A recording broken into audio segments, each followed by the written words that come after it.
Jeff, let's say somebody wanted to get early episodes of the show. Is that possible? It is so possible. If people wanted to get bonus episodes of the show, is that possible? We got those too. If people wanted to get like extra stuff like video hangouts with us and other fans of the show, is that possible? Dude, I'm telling you, all of that and more is possible. All they got to do is support the show. How do they do that? Go to patreon.com/wehaveconcerns, find out all the information you need, and help us continue to make this show.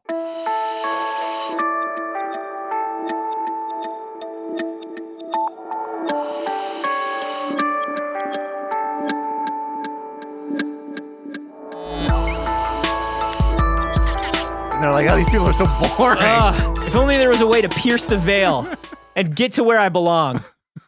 This is We Have Concerns. Hi, Jeff Cannata. Hi, Anthony Carboni. Hello, concerned citizens. Got a story today from Jimmy Bean. Jimmy Bean? The old Jimmy Bean in our Facebook group. If you haven't been to the Facebook group yet, it's facebook.com/groups/We Have Concerns. We're going on about 3 weeks of having the Facebook group, and it's a great place to hang out. I can't believe how much people have embraced the Facebook group. If only we had known about this Facebook 2 years ago. I'm telling you, Facebook is going to catch on, and if you haven't heard about it yet, you should really look into it. It's an amazing way to give up your privacy to people you haven't seen in 15 years and also advertisers. There's pictures there. There's pictures there of all the people you don't care about, and they put them in your face. Yeah. But also, there's a group where you can hang out with other concerned citizens, and that kind of makes it worthwhile. Yeah, you know. This story from Jimmy has a headline that just made my heart sing. Oh. Are you ready for this? It's going to be dark. It's actually not. Okay. Firm floats plan to hang colossal skyscraper from an asteroid. What? Hang skyscraper from asteroid? Are you ready for this shit? No. Are you ready for this sci-fi Destiny Blade Runner bullshit? Yeah, this is some evil Bond villain shit. Oh, it's so good. Yeah. It's so good for so many reasons, okay? There is a New York City design firm called the Clouds Architecture Office. Okay, because that's where their heads are. And they have they put up the plans for a building called Analemma. It is a tower that is not built on the ground. It is suspended in the air by cables from an asteroid that is repositioned into a geosynchronous Earth orbit. What the fuck, dude? They put an asteroid in orbit over our planet. And over then, one specific spot on our planet, right? So that it has always stays in that one spot. Well, the trick with orbiting is that in order for something to stay where it is in orbit, it has to stay in motion, right? Otherwise, the orbit decays. Right. You don't want the orbit to decay. So it's orbiting, just like a satellite would. So it is going in one ring around the planet. But then the planet is also rotating underneath it. So this skyscraper is hanging down, and over the course of 24 hours, this skyscraper would make a figure eight around the Earth in the northern and southern hemisphere. It would go around the entire globe in 24 hours, and you could get on and off at the same point once every 24 hours. Holy shit. And right? You would see the world if you were on the skyscraper? Yeah. Imagine the observation decks of this thing. Imagine having a business or an apartment in this skyscraper.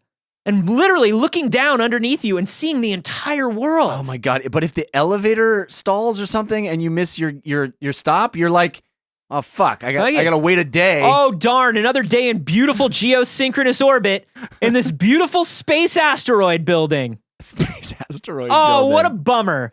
What a bummer to be floating above the entire globe and to be able to see all of the Earth unfurling beneath me. It's nice for an extra 24 hours. It's nice for the people staying in the building, but if you're a bellhop or a doorman and you're trying to get people in and out, you got the room on the 28th. The next day has got to be Mr. Bobbitts has got to get in, and Mr. Dinkleberry has got to leave, and Mr. Dinkleberry's late, and now everything's screwed. And I got a headache. I got 12 headaches here waiting in the lobby because they got on, but now they can't get off because we were over Saskatchewan. Are you seeing yourself as Tim Roth in this situation? Yeah. Are you picturing There's yourself 4 as rooms. Tim Roth? Kids, ask your parents. Sure. I think, getting on and off, and if you missed it, like if an elevator... Standard building problems, but also space problems and airport problems. Yeah. There would have to be, you would imagine that there would have to be at the bottom floor of this building, like before you get off, like before you get off a cruise ship Oh yeah, everybody's gotta make sure we're all. Or like getting off an airplane and going through customs. No, it would be more like being on a cruise ship. It's like a space cruise ship building. Yeah. God, it's amazing. Is there any description as to how far does it just hover above the ground? Just a few feet, or is it like you have to fly to it? No. So in this picture, it hovers. I mean, it has to hover above. It has to give enough clearance to the tallest buildings in cities. Oh, right. Yeah, it has to give enough clearance for everything to pass underneath it. Everything So it's on its path. It's above It starts above everything. It starts above it. Now, which is, by the way, in this picture, also the price. If you look at this picture, it's not like it's in its orbit. I want that! Right?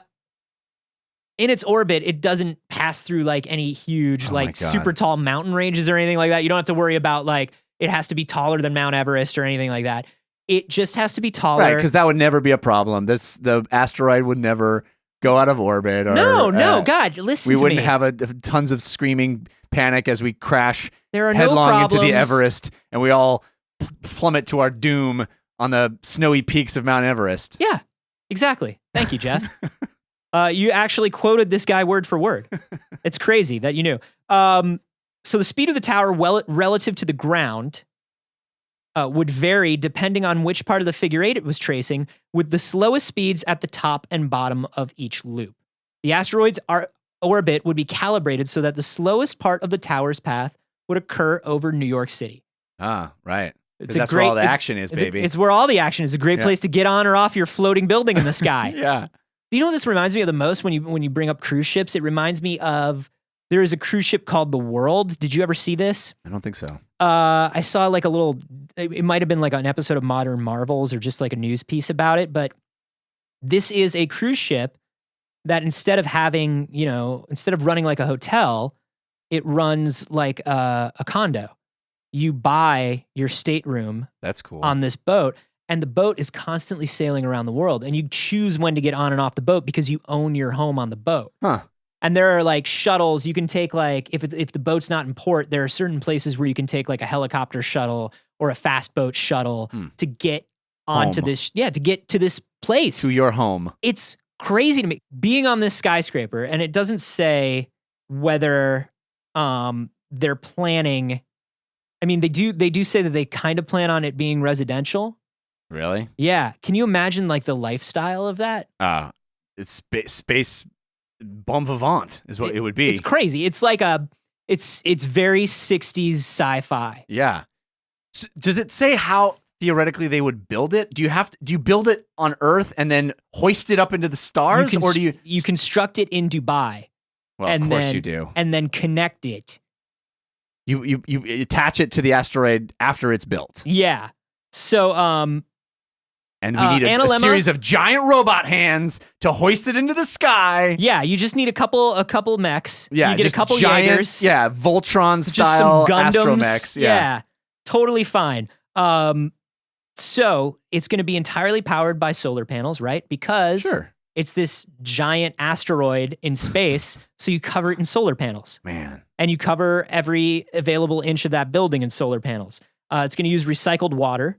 Lower floors are set aside for business use. Sleeping quarters are about 2/3 of the way up. How big of a building is this?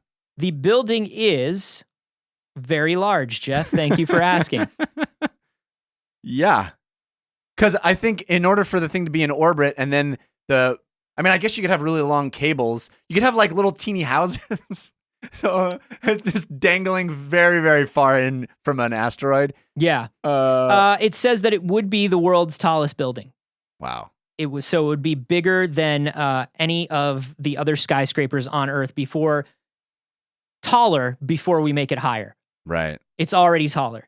But I think Guinness would have to have a real heartfelt, come to Jesus moment to award that, because it's not on Earth. You can't say it's the tallest building on Earth because it's not on Earth. But you don't have to. Yeah, but you don't.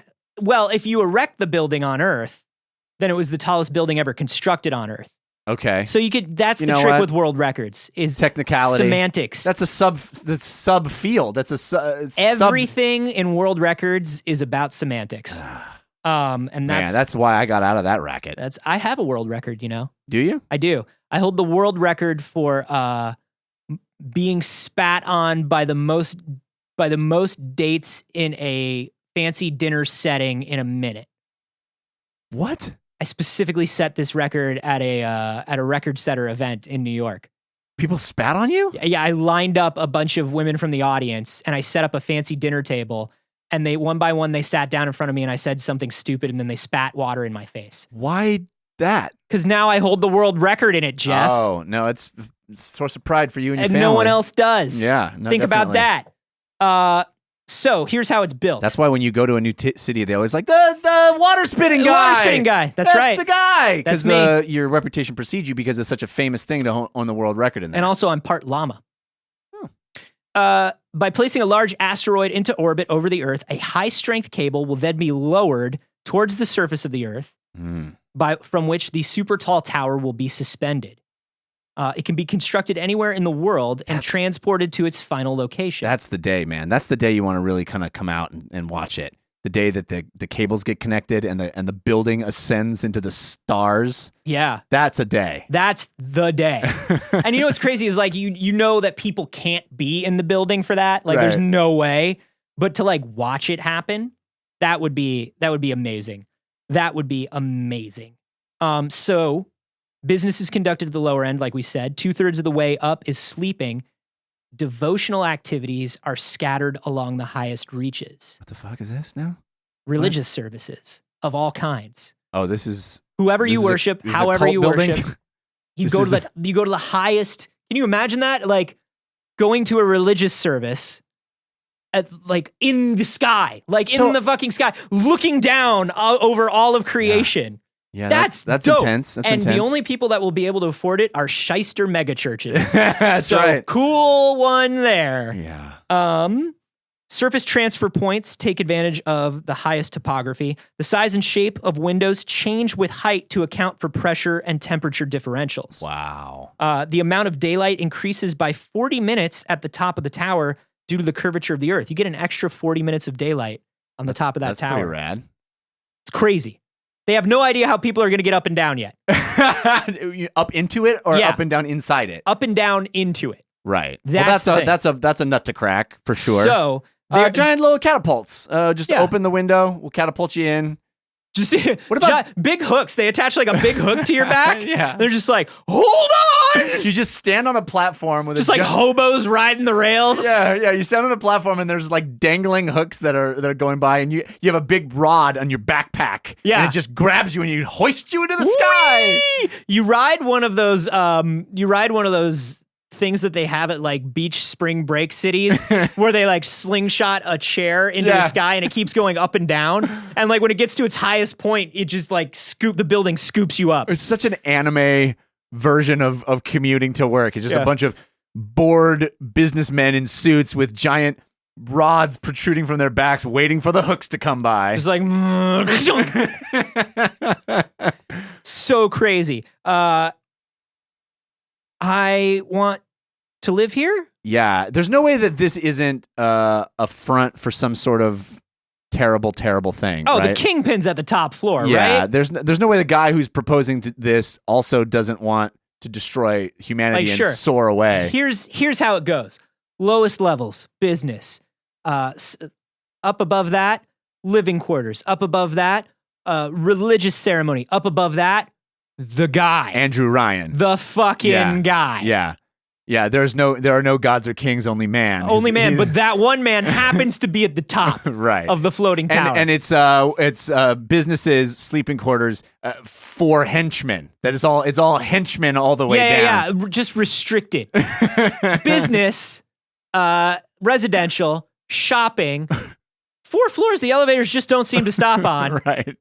And they aren't numbered. Oh, man. And then religious, and then an elevator. Like the top floor needs 37 keys. Yeah. 37 keys and a guy with an RFID chip implanted in his eyeball. It's amazing. It's an amazing thing. It's an amazing concept. Would you be afraid to live on it? No. I would be thrilled. It would be an incredible lifestyle, but it is also How come I've never heard of this concept before? This feels like a sci-fi thing that just came out of nowhere. Yeah, so there's been like space elevators floated for a long, long time. People have talked about space elevators, that'll elevate you up to a planet or an asteroid. But I've never heard of like, well, let's just attach a building to it. Yeah. It's funny because we always think, that's what's funny. It's very much subverting my idea of things because we always think about making something float. We don't think about making something hang. Right. You never see that inside. Like, it's not about making things hang. It's about making something float. Right. So this is like crazy to me. And they're saying that the reason that this, that they just came up with this in the last couple years is this same firm is the firm that pitched the ice house concept for a Martian colony to NASA. Right.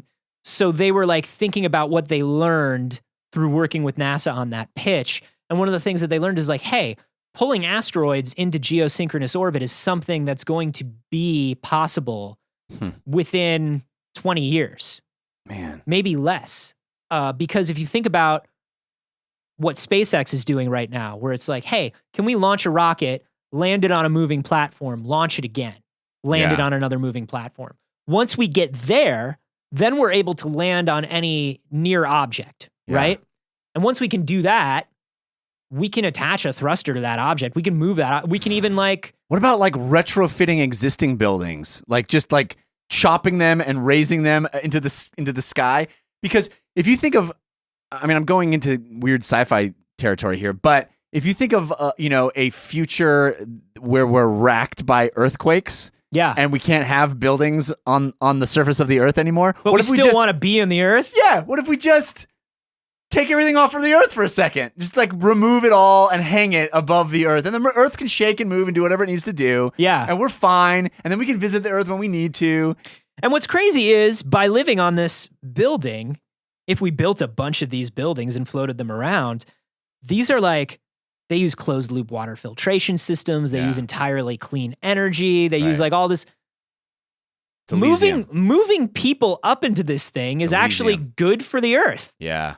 But it is also Elysium. Because there are people that don't move. There are people that can't afford to live in the sky. There's no way that this concept isn't in a sci-fi movie in the next 2 years, right? We're going to see the floating skyscraper thing. Some art director or like director that's working on something right now saw this headline and immediately ran to the art department and was like, this. Yeah. Make me one of these. So rad, dude. I want to see this anime. I want to see this big Hollywood movie. I want to imagine this. Obviously the biggest problem to solve right now is like transport ships. Right. We need basically like the only thing that has that sort of control right now and that ability to hover in one spot is like a helicopter, right? Well, but how fast is this thing moving in relation to the ground? You said it's the slowest point is at New York, but if it's still moving at a speed where you can't exactly... Exactly. That's kind of what I'm thinking is like the thing that we have that can like hover in one spot and move around and kind of be like maneuverable in that way is a helicopter. But there's no way you're moving. But there's no way a helicopter is moving quick enough to catch this dock, well, right? There's no way if I want to move my shit into the sky place because I just bought a new sky home.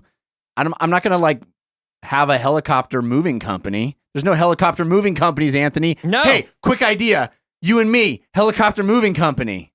Whoa. Dude, but you're right. Think about the food court. Do you know how expensive that food court's going to be? Oh my God, to get food in and out. Unless there's like levels of, farming.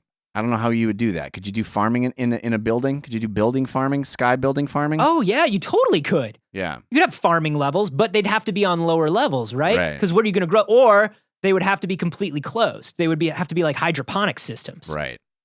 But you're right about the food Dude, court, this is a colony. These people are building a colony. They're separatists. Yeah. They have to be. They must be stopped. They have to be stopped. I want to live there, and if I can't live there, I want them stopped. Yeah. No one can live there unless I can live there. If I can't be part of the ruling class, I want it abolished. And if I can be part of the ruling class, it's fine. Everything is cool. Yeah. The Earth, by the way, in case you have forgotten, rotates at about 465 meters a second. Mm-hmm. So we're talking about a speed of 1,600 kilometers an hour. Yeah. So there's no jumping onto this bad There's boy. no There's no jumping helicopter onto that it. goes fast enough. Yeah, that's the thing. Yeah. There's no bullet train that we goes got fast hitches. enough. We got hitches to our grand plan. How do we get to it? How do we get to space building? We built the can you imagine that? Like they build it and it goes up and they like do the whole christening and everything. They're like, there it is, the most perfect building in the world. And there it goes. There it goes. Oh. It'll be back in 24 24 hours. hours, we'll finish this conversation. We'll finish the conversation. Everybody stay. Stay right here. We'll be How fine. am I getting on the building? Just gonna come back around. 24 hours from now, did everybody get their backpacks with the rods, the little hook rod thing? This seems unsafe. It's fine. You'll be all fine. Your deposit has been cashed, and you'll be fine. Just stand in 24 hours. Don't leave. If we can't get up into this building, Horace, with all these people's money, like, oh no, we need to get up. They're gonna tear us apart. But I did not think of a way of getting onto that building. Gordon, we really should have thought that through, and I will say that we should have started this entire process on the building. And then just talked from the building to the people. We should have been on the building when they lifted the building. Yeah, we should have stayed on the building. It's somebody was supposed to be up on the building. Somebody was supposed to be on the building. To open the door and let everybody in the building. Yeah, nobody's on the building. My keys are up on the top floor. Oh, I think I left my cell phone in the building. Let me use Find My iPhone for you. Yep. Here. I'm gonna use Find My Friends and it's in China. It's in India. It's over the ocean. I would definitely live in this place. Yeah, if we could get to it, I would be rad. I have thought about living until I took a cruise. I thought about living on that cruise ship. Well, that's what it's going to be like with the building. Until I got to the big space skyscraper. I think it would be different. Why? Here's why I think it would be different. Because less shuffleboard? Because it's in an orbit. Because it's in a geosynchronous orbit, I think there would be obviously less seasickness because it would be a smoother motion. I think. Probably. And it cooler looking out window. Out window is cooler. I mean, it's pretty cool on a cruise ship. Plus, it's like a building that is. It would be my apartment, right? My stuff would be there. Theoretically, as opposed to like in a cruise ship where it's like they give me a TV from 1987. The cruise house you were talking about. I mean, I guess you could furnish it. Yeah. But it's going to be a tiny stateroom. This is a gigantic skyscraper. I imagine these apartments are going to be like full-size apartments. Yeah. That'd be rad, man. Oh, it'd be so good.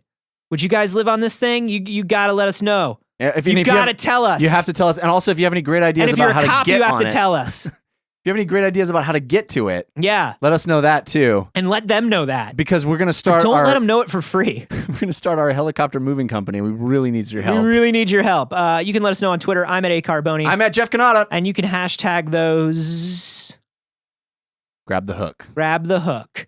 And hey, by the way, if you're enjoying the show. Oh, finally, it's been so long since you've asked about this. You know what? Let me just tell you real quick. I'm still enjoying the show very, very much. And shut up. No? I'm talking to the audience. Oh. And you knew that. And you thought because it had been a while, I wouldn't know that you were going to do that, but I did. If you're enjoying the show, why don't you go to wherever? Why don't you go jump in a lake? Why don't you go to wherever it is you get our show, whether it's an iTunes or a Stitcher or a Google or wherever it may be, an Overcast. Whatever it may be. What is that? There's so many places. There's a million places. Whatever that place is, why don't you go give us whatever that place's equivalent is of a 5-star rating and a kind review. Yeah, we would appreciate it. Those things actually do help us out for people to discover the show, to expand our audience, which means the show gets to continue. Yeah, and if we don't expand the audience, the show doesn't get to continue. Yeah, and then we die. Yeah, that's how it works. They put us down. That's how it works. That's the rule of podcasting. If your podcast doesn't expand, they put you down. It's a high-risk game, podcasting. Many people don't know that. No, it's rough out there.